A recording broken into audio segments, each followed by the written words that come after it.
Hi mga day! Welcome to my very first mini vlog! Charis! Bitaw, today I'm going to show you the video on how I prepare or what's my first flight before going to the UK. So first and foremost, I need to go to Manila. Kay sa Manila man jud akong flight mga day. So from Manila to Dubai, then Dubai to London. Kay sa Dubai man akong connecting flight no. Kani around 10:30 AM na nadyo ko sa airport kay 12:35 ang ako ang flight going to Manila. Unya gihatod kun lang mama mga day. Medyo nasad na siya dira kay wala na yung anak ka badlongon. Unya kunog dito na ko sayo kay magpabadlong. Unsaon na lang kuno di kuno ko kauli og sayo. Charis. Unya so medyo stress ko anak kagamay ra kay kung tulog mga day. Siguro ka excited ko and stress ko kay na pa ko travel. Unya maagi pa ko immigration and everything. Fast forward ta mga day. So abot ako Manila no around 2 PM na nakog Manila. Unya excited sad ko kay akong duha ka ig-agaw nga nag-work diri sa Manila. Mao ang nitagbo nako o di ba ingana ka Disney princess tagbuon pa dito sa airport. Unya naguol na ko mga day pag baggage claim na kay bugat kayo ang akong luggage bag naglibog ko kung saan ako nakuto pagbira sa rotating belt gani pero anak kong uyab di kuno ko ang mabalaka kay tabangan jud kuno ko sa mga tawo dira nga mga kauban na pong pasahero. O wala jud ko nasayop mga day nayon nitabang nako kay gapadungdungog naman ko while nagpaabot ko sa akong luggage o di ba nana lagi na strategy na lang kita para tabangan ta. So after ani mga day nag-grab car na lang mi sa akong mga igaagaw kay maadto na mi sa apartment nga akong gibook through Agoda. So lindot mga day kay barato ra ni 1.5 ra ni siya per night unya. Kompleto na sila na sa refrigerator, pwede na ka makaluto kay naa sila induction stove, microwave, electric kettle, naa sila rice cooker, compartments sila, kompleto sila gamit nga pang luto mga day, unya na sila mini sala, sofa, unya dako kaayo nga kaning mirror, unya na wifi, na TV, nice diri mga day, kompleto gid siya nya barato ra, pero ni more than 1.5 ako nabayaran no kay na may service charge ang Agoda. And then naa sila toilet, napag na sila washing machine dira mga day, pwede ka makalaba o di ba?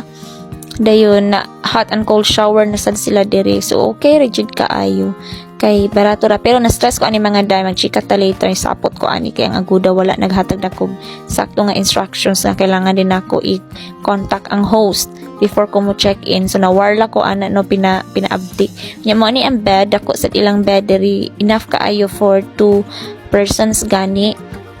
Dayon naka-aircon na sa ni diri mga day nya dako kaayo sila og kuan sad cabinet ka pwede nimo ibutang imong mga gamit kung mga sanina naasad sila vanity table which is really nice. Pwede ka dira mag-makeup, magpagwapa, and then napagin mga drawers ubos ana. So ang makita ana sa gawas mga day kay puro sa siya building kay entire condominium man gud na siya nagpalibot gani.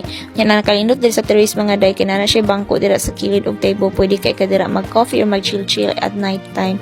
Diba na ni swimming pool sa ubos mga day mga 4-5 ka swimming pool wala na ko na video na pero di ko makita kagabiin man gud ni adlawan gani na ani siya swimming pool sa ubos. Na ko sa 12th floor ani. Unya nice kaayo ang room cute. By the way, this is Sea Residence's finest here in Pasay City. Unya akong luggage bag ako na nagisipa-sipa buka traba kaayo kamating. Dahil pagkaugma ng mga day, ako nag-prepare akong luggage bag kay kailangan ako moadto sa airport by 12:30 or 1 PM kay 6 PM akong flight. Diri gid akong gipili mga day kay ngano barato man gud siya nga apartment nya one night ra ko diri. Nya maikog na gani ko sa akong uyab nga magpa Golden Phoenix ko kay dito man gud mi nagstay nga hotel at bang rapod ani nga condominium Golden Phoenix Hotel nya 4-star hotel man gud siya so medyo pricey siya nya one day ra man gud ko I mean one night ra ko mo stay so sayangan gani ko nya maikog na ko niya kay yahabang ga asutanan anino maskin piso wala bay akong gitampo ani nga ako lang gyud kay andamo na ako kung kaugalingon sa biyahe maura gyud na akong trabaho mga day unya maikog na ko mo demand so inana jud ko dali kay ko magilty no munang uban diha ay gimog abusar kung namoy afam kay na mo nay kasagarang kuan rason nga nang mabiyaan na hinuon maikog manggug ko mga day kay ihang gasutanan dunya ang ticket binako from amo ato Manila kay mahal baya kaayo to mahalan jud ko ato kay nabe luggage unya maikog ko niya og magpa-hotel pa jud kog 4-star 5-star hotel no murad jud mao di anak ko nga mangita kog barato o dili kas barato nagproblema hinung ko pag check-in pero way problema ang room ang pag check-in lang kay aguda ga maag-maag di ra ba makontak so sa amo kaayo gisapot jud ko adto pero anyway